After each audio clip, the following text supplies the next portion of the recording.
A lot of Democrats are pretty unhappy about the way this has gone in the Senate, and you're not terribly happy with the way Senator Chuck Schumer has handled things. Now that the bill is coming into your chamber, are you a no vote? I'm a no vote because I don't believe we can sit idly by while 20 million Americans face astronomical spikes in their health care. We have a moral responsibility to make sure people have food assistance, to make sure they have health care, and we're not meeting that moment. But Congressman, President Trump has said that he's willing to negotiate on health care. Isn't it better to negotiate with the government reopened, alleviate the stress on our air travel system, get food benefits to Americans, and pay our federal workers?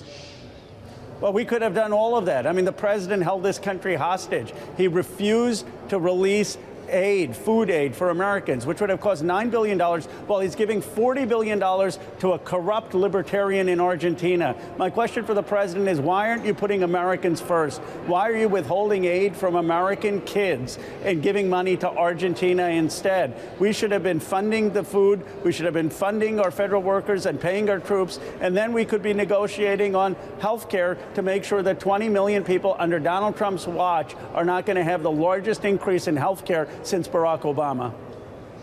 We understand that you will have a new colleague in the House as of a couple of hours from now, Congressman, as Adelita Grijalva is at last sworn in, having been elected on September 23rd.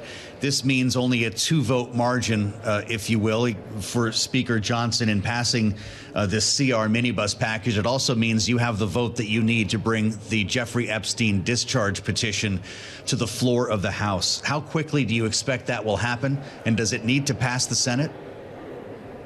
I expect that Adelita Grijalva will sign today. That gives us 218, and early December we will have a vote.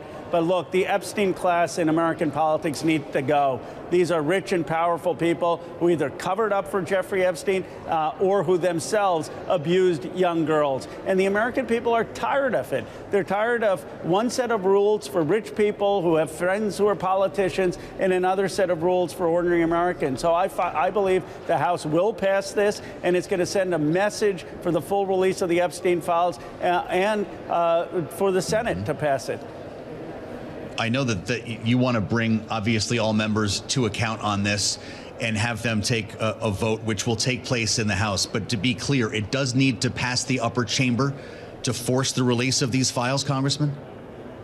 It does, and I believe that the vote margin in the House will matter. If it just ekes through, the Senate may kill it. But if we get 40, 50 Republicans, as I am hearing we may, then it's going to put a lot of pressure on the Senate to act. We're seeing the Democrats on the House Oversight Committee release their own tranche of, I believe, 20,000 emails today. Could you give us any insight into the timing here? Is this to coincide with your new colleague coming in and momentum behind the discharge petition? Well, we had subpoenaed the Epstein estate. I had written a letter to the Epstein estate with Mr. Comer, and we had gotten these files. And one of the things we got today were emails where Jeffrey Epstein is talking to Ghislaine Maxwell, saying that Donald Trump is aware that they're underage girls at the Epstein estate. And so it implicates Trump in the Epstein files, and there's much more to be released. But we just need it all out there. We need transparency.